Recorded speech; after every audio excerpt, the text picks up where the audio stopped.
IVM. News Kids on the Block.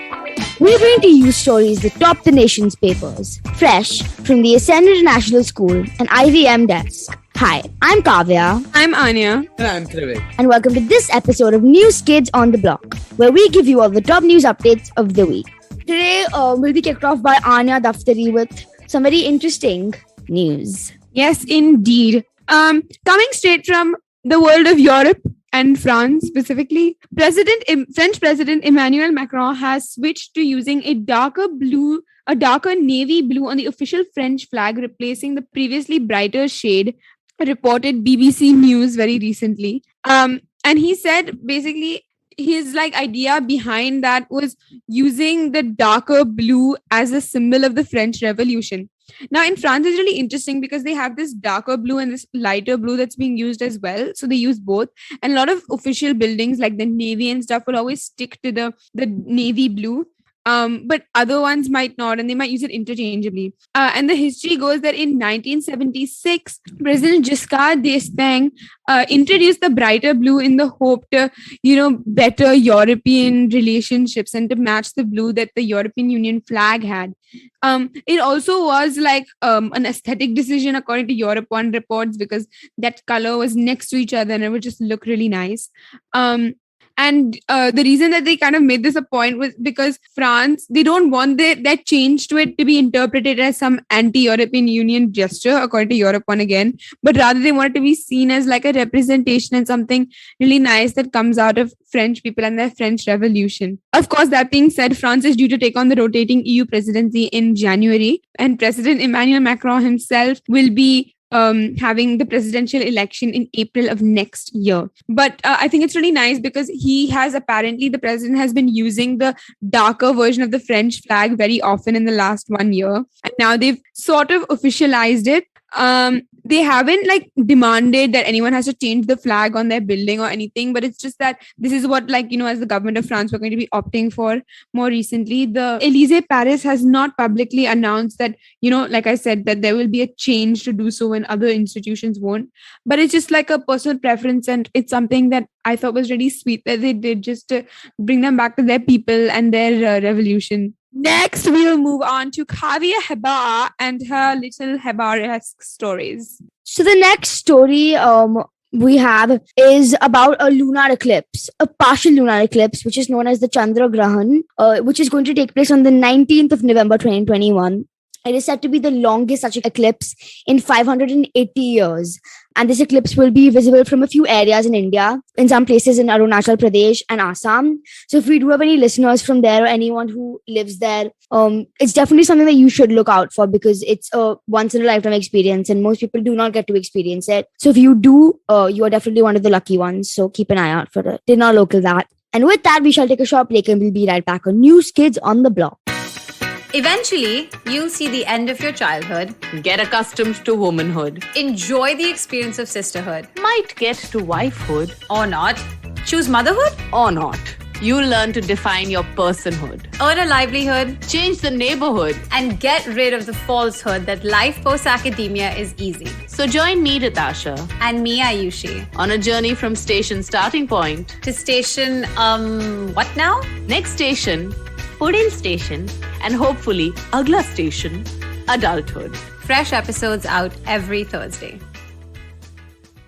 Welcome back to News Kids on the Block. And our next story for you today is going to be brought to you by your very own football specialist who doesn't have a football story today, unfortunately. But it is actually a pretty concerning story as Delhi schools and colleges in Delhi have been forced to shut down until further notice due to the worsening levels of air pollution. This could be caused by a number of reasons, including but definitely not limited to the stubble burning across surrounding areas of Delhi, firecrackers over the Diwali period, excessive use of vehicles, and maybe even the excessive emissions of fossil fuels that's always affecting the air.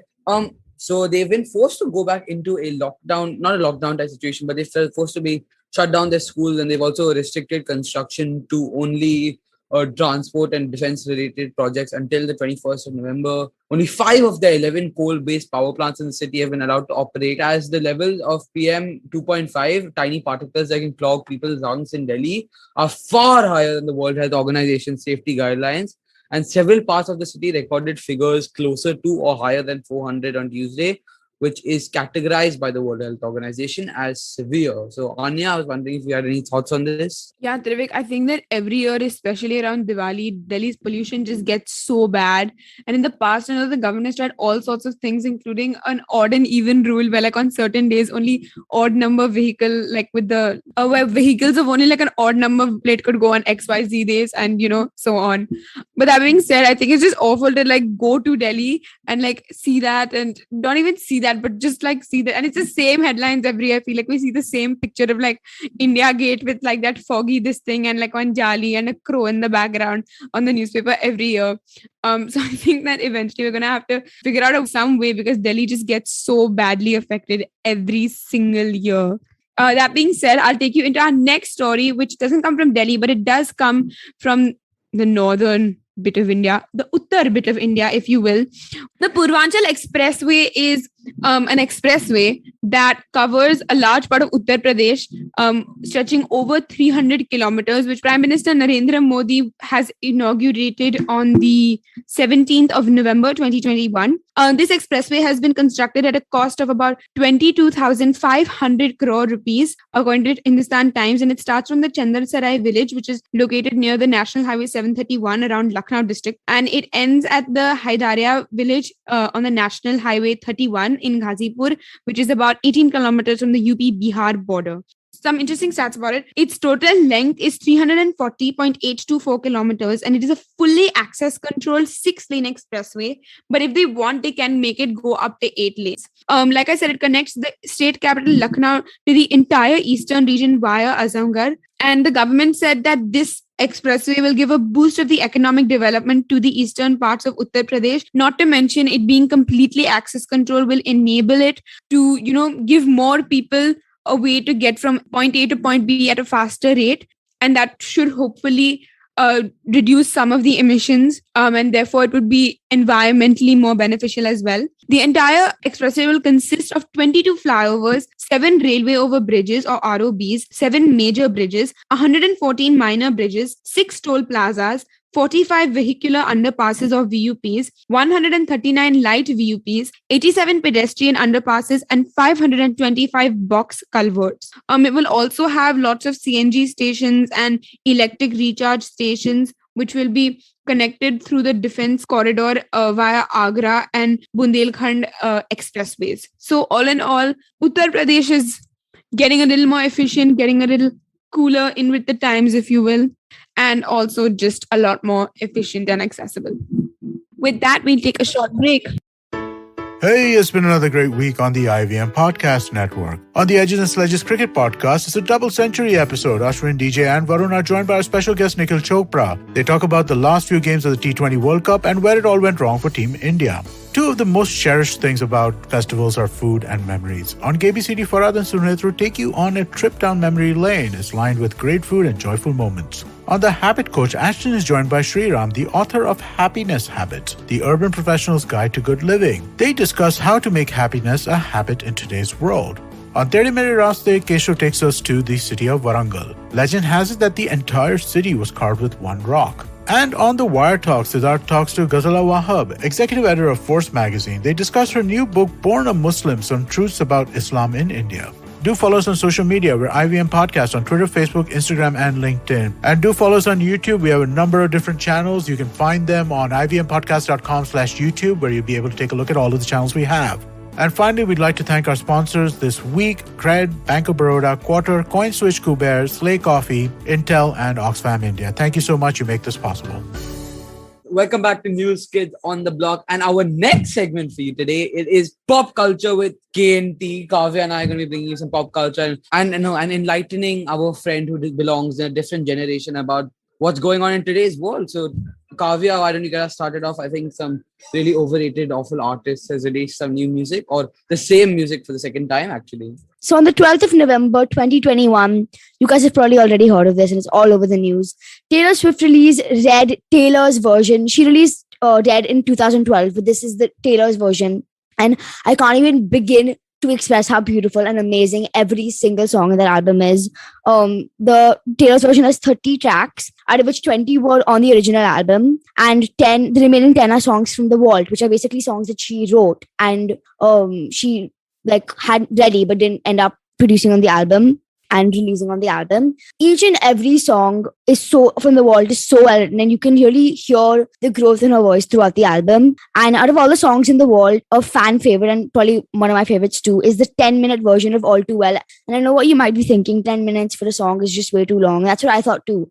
But trust me, once you actually hear it, it's like you cannot get enough of it and you never want it to end. I agree so much, Kavya. Every second of those 10 minutes is worth it. And the lyrics, I mean, the way she comes up with certain lines that just they make me want to get my heart broken just so I can cry to it. And I've been sad for the last less than a week now, but just thinking about how sad the music is and how beautiful it is, and just wanting experiencing feelings that I haven't really felt the need to feel. And you can watch the All Too Well 10-minute version short film as well. The album also has some really cool features like Phoebe Bridgers, Chris Stapleton, and Ed Sheeran, who was featured in 2 songs. And in fact, the song with Chris Stapleton, I Bet You Think About Me, there was also a music video released this week for that song. And so we're getting a week of surprises from her, and I've loved every second of it. If you haven't streamed the album yet, you really need to, or you are missing out big time. Watch the music video, and the best part, saving the best for the last. The All Too Well 10-minute version had a short film released about it, released, featuring Sadie Sink and Dylan O'Brien. And it's so wonderful. I genuinely can't even begin to express how good it is. You have to watch it. You literally have to. If you don't watch it, you are not living a complete life. So go watch it, stream the album, watch the music video, and you will not regret it. Trust me. I myself am quite a big Taylor Swift hater, but I did watch it and I did have to say very reluctantly that it was kind of okay, fine. No, it was good. It was good. Kavya's right. You should go watch it. But now getting into the important pop culture news for the week, Marvel have released the official trailer for Spider-Man No Way Home, which comes out in theaters on the 17th of December. It is amazing. It should showcases all the villains from the previous Spider-Man movies, from the different, the series, from the original Spider-Man 1, 2, and 3, from the Amazing Spider-Man. We have the Lizard and Electro. We still haven't seen whether or not the actual other Spider-Man will be in the movie. However, it is heavily rumored that they will be making appearances. We've seen the different villains come back. We've seen him team up with Dr. Octavius, apparently. And it's just got so many different twists and turns. And it is looking like it could be one of the best movies ever. I'm making a prediction. I think it will surpass Endgame in quality of movies. I think that Spider-Man is not bigger than the Avengers, obviously, because actually it might be. No, I'm not going to talk about this. It's just a trailer, but it shows just how important Spider-Man is, or how big Spider-Man is, that he could get on this podcast just for having his trailer released for this movie. It shows how big it's going to be. It launches in theaters on the 17th of December, and tickets become available on the 29th of November. So make sure to get yours for the premiere. Watch Spider-Man No Way Home, everyone. Trust me, you will not regret it. Anyways, that's all we have for you today. We hope you enjoyed this episode of News Kids on the Block. Don't forget to tune in to us every Friday for our fresh take on the news from across the globe. If you like this podcast, don't forget to check out other podcasts on the IVM network. You can listen to us on the IVM Podcast app or ivmpodcast.com. You can also follow us on our social media. We are at IVM Podcast on Twitter and Instagram. We'll see you next week. But till then, do share this episode with your folks. Stay safe. And don't forget to do your homework.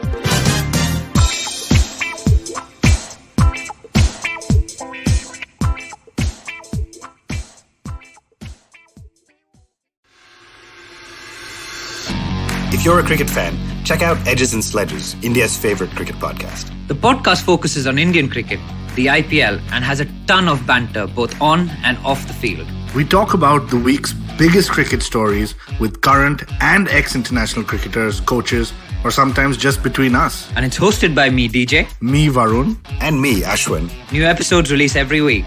You can catch us on the IVM Podcasts website, app, or wherever you get your podcasts from. Check out the Edges and Sledges Cricket Podcast. Have you ever wondered where the business world is headed? How the ways in which we create, market, and sell to consumers will evolve? Or if we'll ever go back to wearing pants while working? For answers to all of this and more, tune into Advertising is Dead with me, Purvanchal Highway. Every Tuesday, as I talk to entrepreneurs, leaders, and change makers from across business, media, marketing, and beyond. You can catch all episodes of Advertising is Dead on the IVM Podcasts website, app, or wherever you get your podcast from.